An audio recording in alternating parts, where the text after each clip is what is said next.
The Galactic Consortium had spent approximately 4,000 years perfecting its educational system. 4,000 years of careful species integration, psychological profiling, and environmental optimization. 4,000 years of ensuring that students from across 763 member civilizations could coexist peacefully in pursuit of higher learning. The system worked beautifully, efficiently, like a well-oiled machine that ran on bureaucratic procedure and an almost religious devotion to safety protocols. Then someone let a human in. To be fair, it wasn't intentional. The consortium's admission algorithms were sophisticated pieces of work, cross-referencing genetic markers, homeworld classifications, and species behavioral indices with the kind of thoroughness that would make a paranoid dictator weep with envy. But humans, as it turned out, had a special talent for slipping through cracks that shouldn't technically exist. Something about their genetic diversity, their scattered colony worlds, and their absolute refusal to fit into neat, categorical boxes made them administratively slippery. Zenith Academy floated in a stable orbit around a neutron star, because when you're educating the galaxy's elite, you might as well do it somewhere dramatically impressive. The station itself was a marvel of engineering. A crystalline structure that spanned 40 kilometers and housed 70,000 students, from species that ranged from methane-breathing crystalline entities to hive-minded swarm intelligences that counted as a single student despite numbering in the thousands. The Academy prided itself on its safety record. In 300 years of operation, there had been exactly 0 fatalities, 4 minor injuries involving incompatible atmospheric mixtures, and 1 incident where a Galvanian student accidentally consumed another student's emotional support pet. The pet survived. The Galvanian's dignity did not. This pristine record was maintained through an absolutely excessive security apparatus. Cameras, thousands of cameras, sensors monitoring everything from heart rates to pheromone levels. AI systems designed to predict conflicts before they happened. Security personnel from some of the galaxy's most intimidating species, all trained in de-escalation techniques and authorized to use force levels calibrated to each species' durability. The system was, in a word, overkill. Which was exactly the point when you had students from species whose idea of a playground scuffle could accidentally vaporize a small moon. Humans, according to every consortium database, should not be here. They hailed from a Class 12 Deathworld, a designation reserved for planets so catastrophically hostile that the fact anyone evolved there at all was considered a statistical improbability bordering on cosmic joke. Earth, as they called it, was a nightmare planet where the atmosphere was corrosive enough to rust metal. The native predators included creatures that killed for sport, and the dominant species had somehow decided that ingesting literal poison for recreational purposes was a cultural cornerstone. Deathworld species were always monitored, always restricted. The handful permitted in consortium space were tracked, regulated, and generally treated like loaded weapons in need of a safety switch. But Rin Kowalski's paperwork said she was from New Terra, a civilized colony world, 3rd generation removed from Earth, genetically modified for docility. The algorithm saw this and shrugged their digital shoulders, close enough to baseline, approved. The algorithms, it should be noted, were idiots. Professor Kelvin noticed something was off during 3rd period xenobiology. Kelvin was Therixian, which meant his body was primarily crystalline silicon. His brain processed information at speeds that would give organic species seizures, and his sense of pattern recognition was so acute, he could spot a statistical anomaly from across a crowded room. The new transfer student sitting in the back row was an anomaly wrapped in an enigma and stuffed into surprisingly mundane clothing. She looked harmless enough. Bipedal, bilaterally symmetrical, standing maybe 1.7 meters tall. Dark hair pulled back in what his cultural database identified as a ponytail. Eyes that tracked movements with an intensity that seemed excessive for a lecture on extremophile bacteria. She took notes on an actual physical notebook, which was charmingly retro in an age of neural interfaces and holographic displays. But there were inconsistencies. When Kelvin had mentioned the atmospheric pressure tolerances of Venusian cloud dwellers, she'd muttered something under her breath that his translator picked up as amateurs. When discussing the radiation resistance of Plutonian iceworms, she'd actually laughed. Not a polite chuckle, a genuine bark of amusement that made several nearby students flinch. And then there was the incident with the specimen jar. Kelvin had been passing around a sealed container holding a preserved Raxian tunnel borer, a creature from a high-gravity world that could chew through solid titanium. The students were meant to examine it, comment on its adaptations, and generally appreciate the elegant brutality of evolution on hostile worlds. When the jar reached the transfer student, she picked it up with one hand. Just one hand. The jar weighed approximately 15 kilograms. Most species in the class needed both manipulator appendages and considerable effort to lift it. She held it like it was empty, turning it casually while squinting at the creature inside. "Cute," she said. Kelvin's crystalline structure hummed with concern. He pulled up her file on his internal display. Rin Kowalski, New Terra, 3rd generation, genetically modified. He pulled up New Terra's planetary specs: standard gravity, nitrogen-oxygen atmosphere, temperate climate zones, no major predators, utopian colony established 200 years ago by pacifist settlers seeking to escape Earth's violent culture. He looked at the student holding a 15-kilogram jar in one hand like it was a coffee cup. Something, as they say, did not compute. After class, Kelvin did what any concerned educator would do. He reported his observations to security. He used phrases like anomalous strength indicators and behavioral inconsistencies and potential classification error. He did not use phrases like, "I think we have a Deathworlder," because that would be alarmist. And Kelvin prided himself on his rationality. Security Chief Vorn received the report with the kind of weary resignation that came from dealing with hundreds of false alarms generated by anxious faculty who thought every unusual behavior was a threat.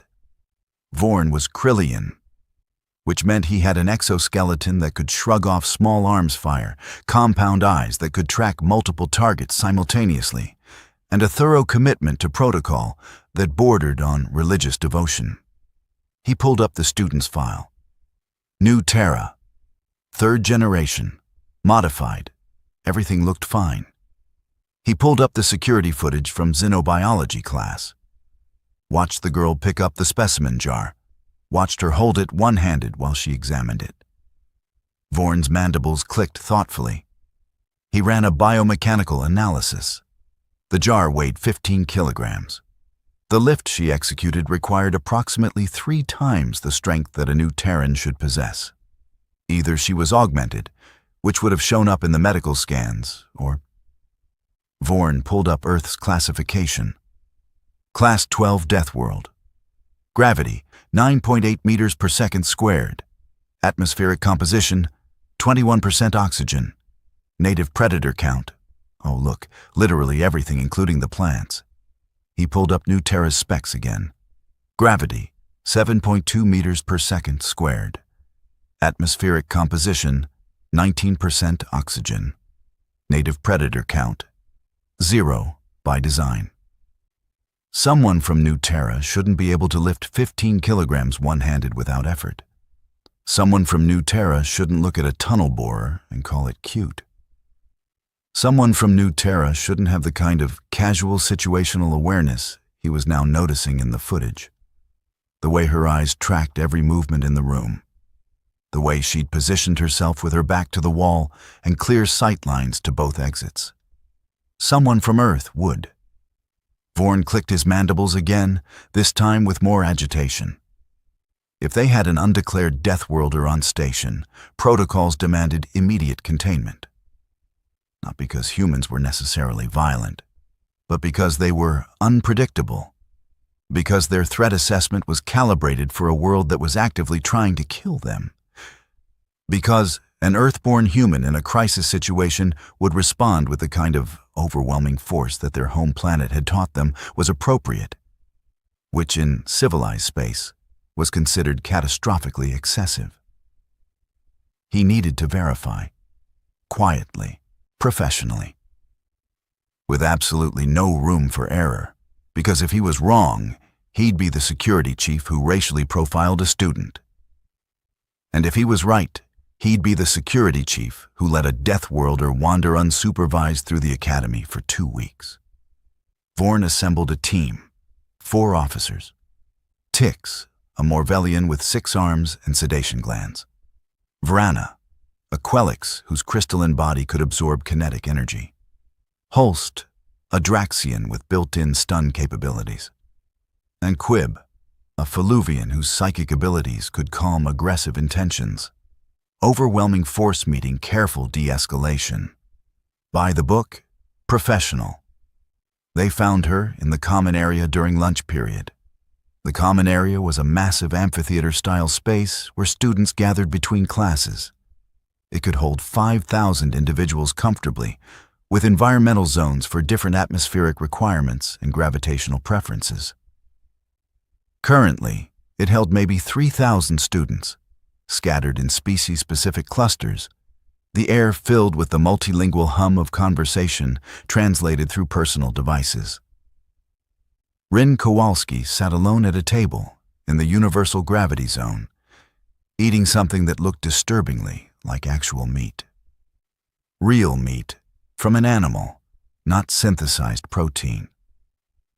Several nearby students had moved away, because the smell of cooked flesh was apparently disturbing to the 70% of species present who were herbivorous or photosynthetic. Vorn approached with his team spread in a standard containment formation. Professional, unthreatening, by the book. "Excuse me," Vorn said, his translator rendering his clicking mandibles into consortium standard. "Rin Kowalski?" She looked up from her meal, chewing slowly. Her eyes moved across each officer in sequence, and Vorn noticed something that made his exoskeleton prickle with unease. She wasn't just looking at them. She was evaluating them. Threat assessment, distance calculation, vulnerability identification, all in about 2 seconds. "That's me," she said. Her voice was pleasant, casual, with an accent his translator flagged as North American Regional Variation, Great Lakes. "Problem? We have some questions about your enrollment documentation," Vorn said. "If you could come with us to the security office, we can clear this up quickly." Several nearby students had stopped eating to watch. Word was spreading through the common area in the way that gossip spreads through any school, which is to say instantly and with tremendous enthusiasm. "Questions about my paperwork?" She set down what Vorn was now certain was an actual cooked animal corpse. "Like what?" "There are inconsistencies in your homeworld declaration," Vorn said, keeping his voice level. "We need to verify certain biological parameters." "Biological parameters." She smiled, and Vorn noticed her teeth were flat in front, but pointed at the sides. "Omnivore dentition, predator markers." "You think I lied about where I'm from?" "We think there may have been an administrative error." "Right, an error." She leaned back in her chair, and the movement was too fluid, too balanced. "And you need 4 officers to ask me about paperwork?" This was the moment. The critical point. Vorn had been trained for this. De-escalation, calm, professional. "It's standard procedure for classification verification," he said. "If you could just come with us." "No," she said. The word hung in the air like a grenade with a pin pulled. "I'm sorry," Vorn said. I said no. She stood up, and Vorn noticed she moved her chair back with her foot without looking at it, maintaining eye contact with him the entire time. "You want to verify my biology? Fine. Bring the equipment here. Run your scans. But I'm not going anywhere with 4 security officers who are looking at me like I'm a bomb." The common area had gone quiet. 3,000 students from hundreds of species watching with the kind of horrified fascination usually reserved for natural disasters. "Ma'am, I'm going to have to insist," Vorn started. Officer Tix made a mistake. A small one. A professional reaching out to guide a resistant subject. A gentle hand on the shoulder. Tix's 6 arms were his pride. He was Morvellian, a species bred for strength and dexterity. Each arm could lift 70 kilograms. He'd restrained dozens of uncooperative students with casual ease. His hand touched her shoulder. What happened next would be debated by witnesses for years afterward. Rin moved. Not fast by human standards, but by civilized galaxy standards, she might as well have teleported. One moment she was standing calmly. The next Tix was on the ground, all 6 arms somehow tangled around himself, groaning through his translator. "Don't touch me," she said pleasantly. Vrana moved next, crystalline body surging forward to absorb what she assumed would be a panic strike. She'd trained for this. Her body could absorb kinetic energy, convert it to stored potential. She was essentially a walking shock absorber. She hit something that felt like hitting a wall. The human had sidestepped, then struck with an open palm against Vrana's center of mass. It shouldn't have worked. Vrana's structure could absorb impacts from charging megafauna. Except the human hadn't hit her hard. She'd hit her perfectly. Found some resonant frequency in Vrana's crystalline matrix that sent her entire body into harmonic vibration. Vrana collapsed, her structure unable to maintain cohesion while vibrating at that frequency. Holst deployed his electrical discharge. Standard procedure. 40,000 volts, carefully calibrated to stun without permanent damage. The human's entire body locked up for exactly half a second. Then she shook it off like someone had splashed cold water on her. "Seriously?" she said. "That's your best shot?" Holst's brain tried to process what he'd just seen. His stun charge could drop a Garthian war boar. This small bipedal mammal had just flexed through it. Quib, the psychic, tried next. Gentle mental pressure, calm thoughts, suggestions of peace. This was his specialty. He could soothe the most aggressive minds, drain away violent intent, leave subjects in a state of peaceful compliance. He touched her mind and immediately pulled back, his telepathic feelers recoiling like he'd grabbed a live wire. Her thoughts were chaos. Not angry chaos, just human chaos. A dozen thoughts running simultaneously, threat assessments overlapping with memory fragments of something called jujitsu class, and wondering if the cafeteria would serve pizza tomorrow, and noticing that Officer Vorn's stance was unbalanced, and remembering song lyrics and calculating trajectories, and it was like trying to calm a thunderstorm by asking it politely to stop raining. Vorn, to his credit, didn't panic. He reached for his communicator to call for backup.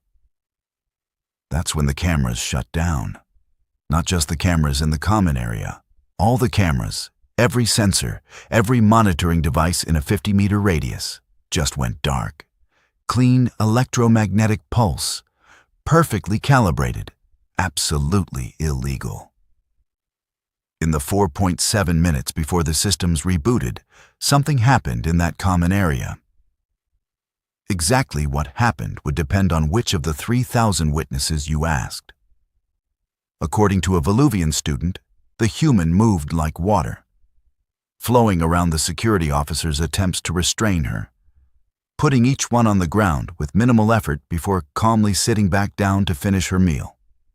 According to Apraxian cluster mind, the human demonstrated what they called impossible martial technique, using leverage and momentum in ways that shouldn't work based on known physics, turning the officer's own strength against them.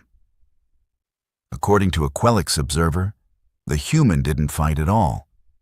She talked to them, reasoned with them, convinced them to stand down through pure rhetorical skill, and then they all fell down independently due to embarrassment. According to a Therixian witness, the human briefly achieved flight through unknown means, possibly teleportation, definitely something that violated the Academy's ban on personal gravity manipulation devices.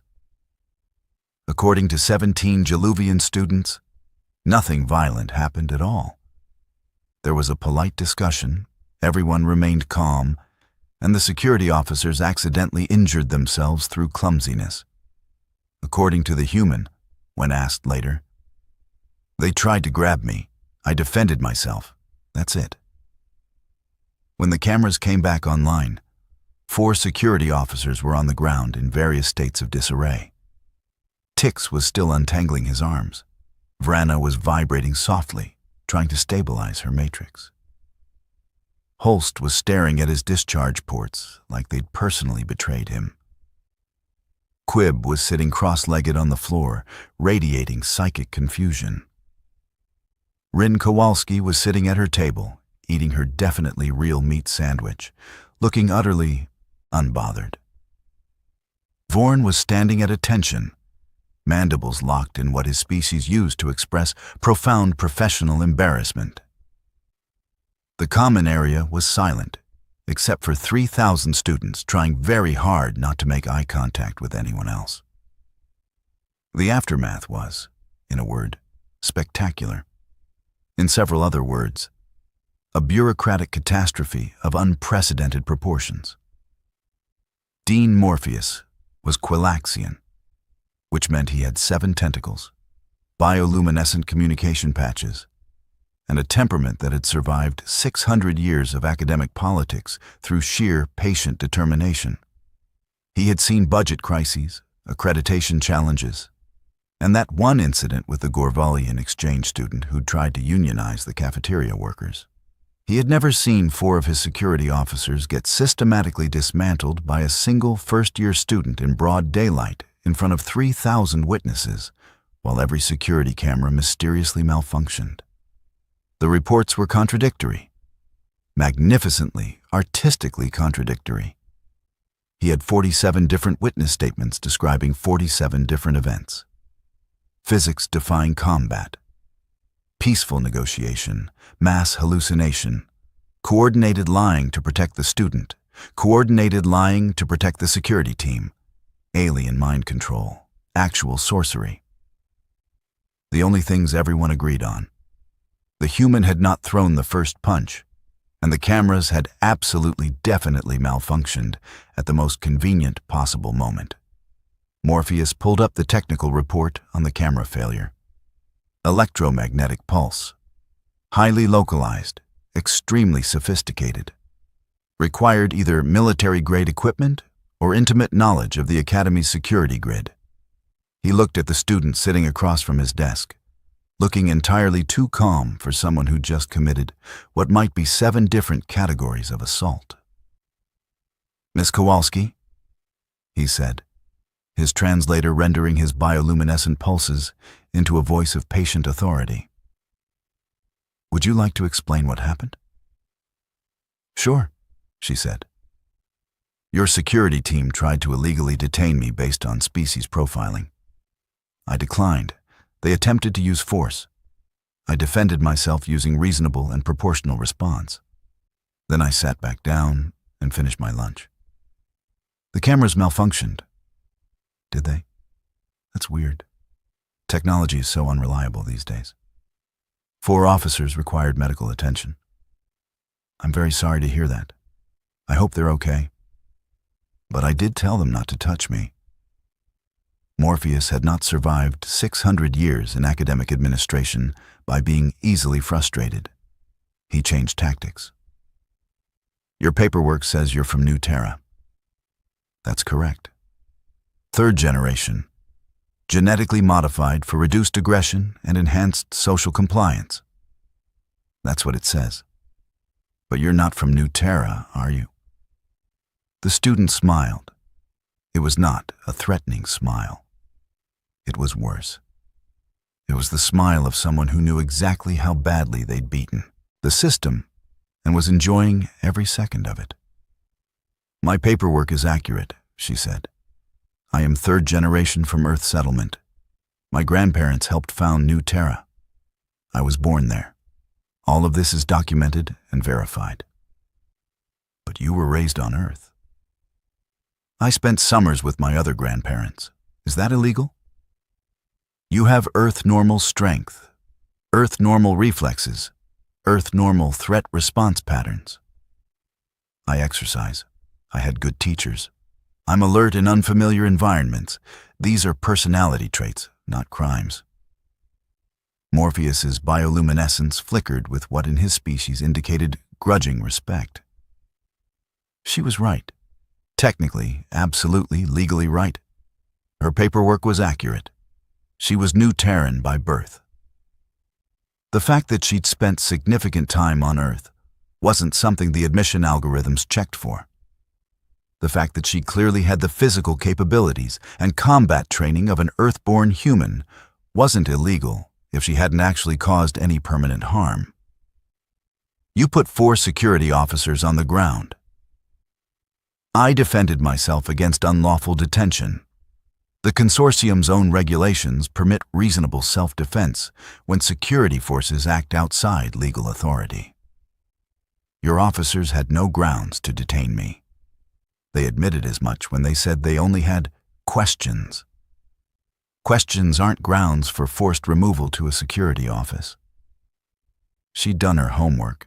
Of course she had. Humans, Morpheus was learning, were obnoxiously good at finding loopholes. The cameras, he said.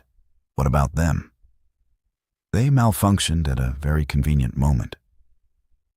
Technology is unreliable, especially around neutron stars. The radiation, you know. We've operated in this orbit for 300 years without unexplained electromagnetic pulses. First time for everything.